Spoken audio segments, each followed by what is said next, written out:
Welcome to the Digital Government Podcast. Tune in to discover the future of governance and ways of getting there. Welcome back, everyone, to another episode of the Digital Government Podcast. I'm your usual host, Federico Plantera, today accompanied by Nuria Kutnaeva, who is the Minister of Digital Development of the Kyrgyz Republic and who also participated in the latest e-Governance Conference 2024 in a very interesting panel featuring and showcasing most recent experiences of digital development worldwide. That was, I would say, very fittingly titled Switching On Enlightened Leadership, because something that indeed Nuria has switched on in the Kyrgyz Republic recently is the interoperability platform Tunduk, and she's here to talk to us about that and general developments in the Republic under her tenure. So Nuria, welcome to the podcast. Hello, Federico. Nice to see you. Nice to hear you, dear guests. Nuria, let's start exactly from a bit of a helicopter view. What do I mean with this? We know, because we have already treated this topic actually in the past. So the Kyrgyz Republic and digital developments there have not gone unnoticed, let's say, lately. Because indeed, the Republic has now an interoperability platform that, if I remember correctly, is based on X-Road as well. But more at large, and indeed, under your spell as Minister of Digital Development, how would you assess and what would you highlight, let's say, in the state of digital transformation in the country so far and at the moment? Okay, let's start, as you said, from the helicopter's point of view. I think in every state there are information systems with the interoperability system or without. Information systems already exist, I think, everywhere. So the same was also in the Kyrgyz Republic. Information systems and databases, all of them arose day by day, and starting, I think, from 2014 already there was a problem of not of having many identification numbers of people.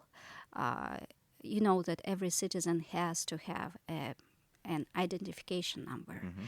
And for example, this identification number can be in the passport, can be as a social certificate number, as it is in the United States. We also introduced one identification number in 2014, and starting from that, I think started like a very good pace of digitalization, but that was only the effort. So there was the personal identification number, there were some information systems, there were some efforts to unite all of these information systems, but there were no interoperability system. So, and I think in 2016, the government of the Kyrgyz Republic took in the pilot form the data exchange platform X-Road and started to implement it slowly. Back in 2018, we introduced the X-Road system and named it Tunduk platform. And I want to explain what is Tunduk. You know probably that Tunduk is a fundament of the national yurt, national house of Kyrgyzstani people, and this fundament is actually the roof of this national house, and we call this Tunduk because it unites different databases, under the same roof, right? So this has a very philosophical meaning. So we tried to we took this platform and we introduced it in 2018, and then many information systems started to get united. That was one development, but it was not, so to say, victorious path, because there were some ups and downs. But nevertheless, we continued to introduce it, and after some time, we see a very good development of digitalization, so to say. I used to teach also e-government courses, and I used to say about the maturity index of digital transformation. And when you talk about maturity index, you talk about different indicators. For example, you have, in order to be digitalized, you have to have interoperability data exchange, right? You have to have e-solutions. You have to have digital skills. But you also have to have political support. Without political support, you cannot do any digitalization in the country. And we are very lucky to have it. Both our president and our leader of our cabinet of ministers, they support and they understand the meaning of digitalization, the purpose, and how to do it. So in every our ministry and or public agency, we have a deputy minister for digitalization. Yes, and this is very good because they are our ambassadors in every public agency, and they understand what it means to be digitalized. We also make trainings for them, for deputy ministers, so they understand better the modern tendencies. If we talk about Kyrgyzstan, we should understand that this is a country of 7 to 8 million people. We live in mountainous. Our country is mountainous, has mountainous terrain. But at the same time, we have about 98% of mobile penetration rate. This is very good. So it means that almost all our citizens have smartphones, and some people even have 2 or 3 smartphones. But at the same time, we use internet, we use mobile applications more. Not so many computers, meaning like station computers, but more mobile applications. So we decided to move in this direction. When we talk about portal of electronic services, when we talk about public services, we went to the direction of mobile version of portal. And now we have about 160, I think, public services online. And at the same time, it is very important to know that all our documents, digital documents, are available in our mobile, in your cell phone. What is very important also, that it's not only technologically made in the mobile application, but it is also legally binding. What do I mean? For example, if I go to the bank, or if I go to the notary office, or if I go to the internal flight, I can use this mobile application. I can show my ID card in this mobile application, and it is legally binding for the flight attendant or for the notary to accept this ID card.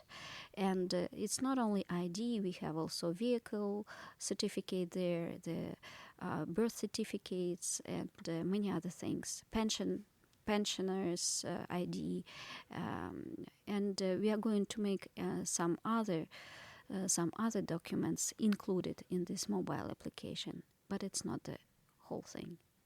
Very interesting, because I think that there are already some key takeaways that we can get from there, like to synthesize basically what has happened in Kyrgyzstan so far. So first of all, yes, the agencies are connected, as you explained, with Tunduk. I think it's also, like, for context, I will just add the fact that X-Road, exactly, which is the baseline technology that supports interoperability in different countries. In each country where it gets implemented, it takes on a different name that somehow reflects a cultural and social, let's say, element that makes it more specific, and like more tailored, let's say, to that country. So as you said, for example, under one roof, the Tunduk in Kyrgyzstan.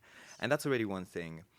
Another thing that I think is particularly interesting to highlight, based on what you said, is the level of penetration, actually, of digital transformation in Kyrgyzstan. Because while at the same time, for example, in terms of connectivity, people do have access to services, even though it's a region that, based on its morphology and territory, let's say, could present some connectivity problems, the fact of going mobile basically allowed you to sort of like leap on that type of step and get directly there, and also get to citizens, allowing citizens to get to you more easily. That's interesting also because it reflects a trend that I think it's important to highlight in terms of governments seeking to reach citizens on their mobile phones increasingly more, which is something that we've seen in the past few years happen as well with the DIA app in Ukraine, for example.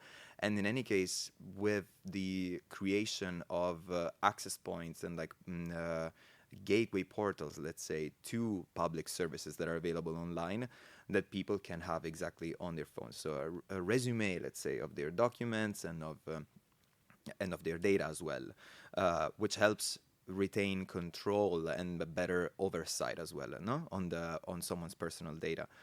One thing that I would ask you about, though, you said there are a few more topics, like 2-3 more topics that I would like to cover in this episode with you, and basically they are these. One is about the topic of the digital skills and the usage of internet services. The other one is about the international partnerships, basically, that allowed you as well to leap in this direction even more effectively, because as it often happens in digital transformation, governments don't have to do it alone, let's say. But even before getting there, you said it's been a road of up and downs when it comes to Tunduk, no? Could you tell me briefly some of the challenges maybe that you had to overcome on the path to getting to this level of digitalization? In fact, it was.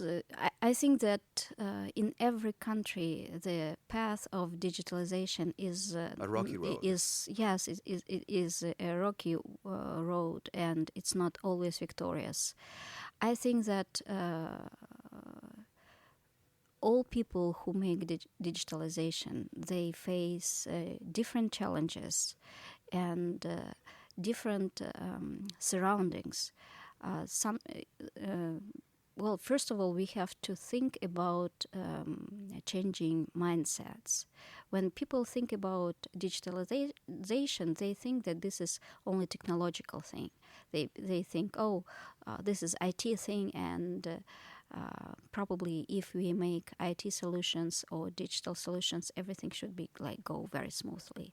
Or sometimes even some people ask me, how many months do you need in order to do digitalization? And this is and of course you understand that this is not, it doesn't go like very quickly, but I always say, and everybody understands, that this is not about IT, it's not about technology, it's not even about legal acts.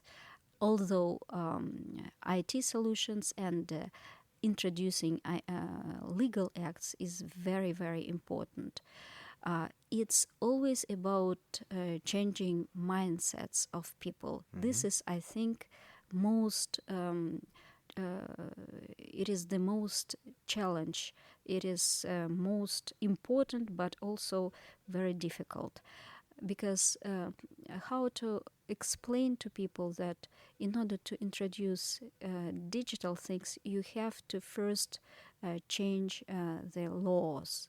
And of course, that laws can be changed very slowly. Mm-hmm. It takes a lot of time. Yes. So when I think about digitalization, I think that you have to go. You have to move. And today in the conference, I even said my very, I like this proverb very much. And actually, this is also my motto. If I remember it correctly, this is a motto, a proverb said by Martin Luther King. If you have to run. If you cannot run, then you have to walk. If you cannot walk, you have to crawl, but never give up. You have to move in this case, to the goal of digitalization. And I think the topic that you highlighted now of mindset change also pairs well with the mindset change that there needs to happen as well in the public, no? To make Exactly. those services effective, because governments can digitalize.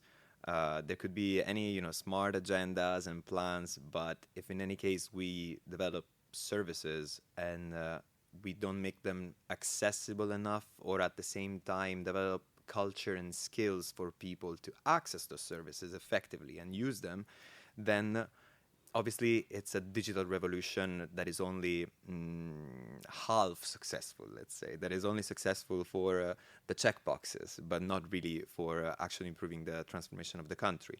So since you said digital skills, and you mentioned digital skills as one of the three pillars, let's say, of what you see as digital transformation in the country, what would you, to take stock for a moment of the impact and effect of digitalizing services in Kyrgyzstan so far, what about the people? So have they been using the services? Maybe we could use as a proxy also the amount of interactions that have happened, like in the X-road environment so far, or what about that? What about the internet usage? Because the connectivity is there. Yes, actually, I would. You can understand of using mobile application if I give you some indicators, right? Uh, we introduced digital identity not so long ago, and as I said, the population of Kyrgyzstan is about 7-8 million people residing in Kyrgyzstan itself. So we introduced digital identity, and at first it wasn't very successful because we asked people to come to the special centers of people's services, public services.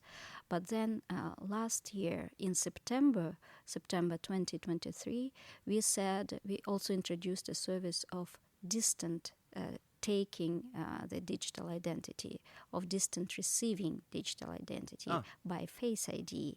And you know what happened?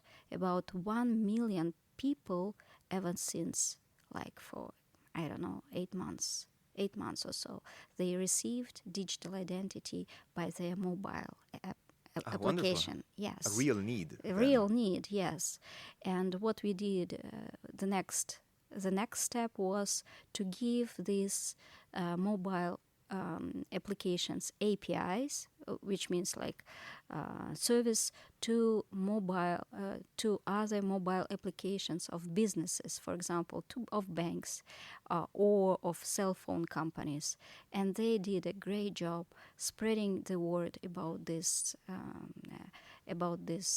opportunity. And the businesses started to be our helpers. So they spreaded the word about the public services online, about digital documents online, and therefore we are talking about spreading the word about the government efforts in digitalization. And this is what counts. So at the moment, people, lately I was in the notary office, and people were peeping into the notary office and asking, do you have Tunduk? Can we use Tunduk? I don't have ID. Can I use Tunduk? So this Tunduk already started to be, like everybody understands when they ask. Ordinary people asked. Yeah. So it means that it becomes like a household name, no? Yes, and everybody do you have says, WhatsApp? Do you have Tunduk? Exactly, and people are using it, and I think, when people understand that this person is, for example, from the state enterprise, this and that, state or Ministry of Digital Development, they are approaching and saying, oh, thank you for this, for developing this opportunity, for developing this mobile app. So it means people are using it. And also about the youth, I want to make one point about the youth. We approached, we made the regional forum Youth Regional Forum, and we asked to be our ambassadors. We asked young people to be our ambassadors for digital skills. We asked them to help their elderly relatives to download Tunduk and to show how to use Tunduk to get the public services online, and it worked. But wonderful. First of all, because you sort of like created like a society-wide coalition for digital transformation, which goes even beyond the topic that I was thinking of while you were telling me how you managed to involve banks and the private sector in being sort of like a multiplier for usage of internet services and to spread a culture of internet service usage, which is the main point about whenever we mention the PPPs, no? Like the public-private partnerships. In terms of partnerships, then I would also ask you who were basically your partners and how has it been to cooperate with international organizations in general and international partners in bringing about digital transformation in Kyrgyzstan. E-Governance Academy itself has been one of those, and for quite some time. So in general, with EGA, but also other partners and maybe as well donors, I don't know, because I would like exactly to know it from you. So how has it been, how important has it been to actually have others outside of Kyrgyzstan to team up and bring about digital transformation in the country? Well, I think that it is very important, and it is our goal is also not to reinvent the bicycle, as they say, right? So we should learn as much as possible from others in their paths, what they used, how they performed on the international arena, on the internal arena in the sphere of digitalization. We look and we researched many good examples, but also we researched the failures of other countries. Absolutely, yeah. And there are a lot of good international encyclopedias, research papers on digitalization. And I think that every country is doing this. And I think that a lot of good indexes, international indexes, gives us hints what to do and what not to do, especially, for example, in the e-government sector, but also in cybersecurity. Mm-hmm. We use it a lot, and we have. You mentioned about international cooperation. I came here to Tallinn, I think, in 2016 for the conference also. For IGA conference. Exactly as it is today, is going on. And I think it was very informative. It is a good example of how cooperation can be, because people are using their experience, they're exchanging ideas, and it is a very good example of cooperation. But not only Estonia is a good example, there are also other good examples, but that countries can look from. But also, as I mentioned, some failures. Mm-hmm. What didn't happen? What didn't work? We also look at this. What happened, for example, in order to protect data from leakages. We also use these examples. And in this respect, we should also pay attention to the cybersecurity and cyber hygiene. We talked about this before, about digital skills. I think that it is a very good idea, what we are trying to introduce also in Kyrgyzstan at the moment, to put the cyber hygiene lessons from these school children already, from the very beginning.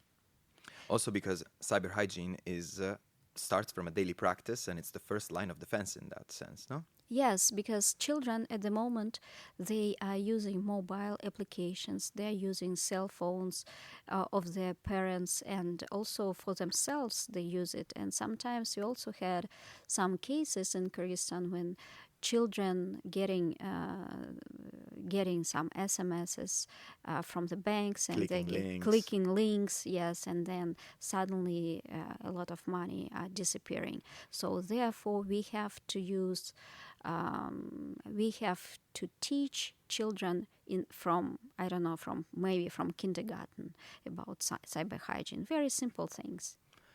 Very simple things, because indeed, very simple things can make the difference in that sense.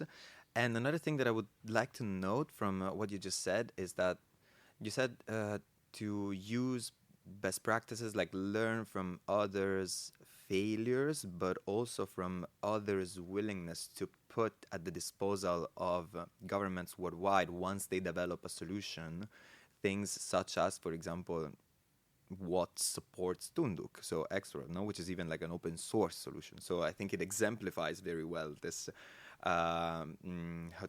this effort towards increasing international cooperation in that sense, and exchanging practices and digital public goods, as they're also called. So, Nuria, to wrap up this episode with a look towards the future, I would like to simply ask you, what are the next plans? I mean, what do you have in mind, and where do you think that Kyrgyzstan moves towards, let's say, starting from the point where already it got today, actually? Yes, you mentioned a very good thing. We didn't reinvent a bicycle. We took some good examples and good platforms from others. And now we are at the point that we are also teaching others. We can help others also in our region as well. And we are very proud of this. And at the same time, we are willing to assist others. And if anybody needs any assistance or consultancy, we are ready to assist and to be there by their side as well. This is our plan. But also from the helicopter's point of view, once again, information systems creation is one thing already done. Interoperability system is already done. We are moving towards the next steps, and this is the big data, and this is governing of big data. But also now there is a hype word, AI, and we are using also AI, but in a very smart form of we understand that there are some risks connected to AI, but at the same time we want to use some good things, some good forms of AI. For example, very small things like chatbots for public services, or using AI technology in road security, or in centers for servicing populations. Very good example can be also regulation of AI. We are introducing it via the digital code, the first digital code that we implemented, and we are going to I hopefully approve it this year. So coming back to our first question that we discussed is without political leadership and political support, nothing will be there. And I suggest many of your listeners can ask what to do, what is next. I think that digitalization never stops. This is not the end point.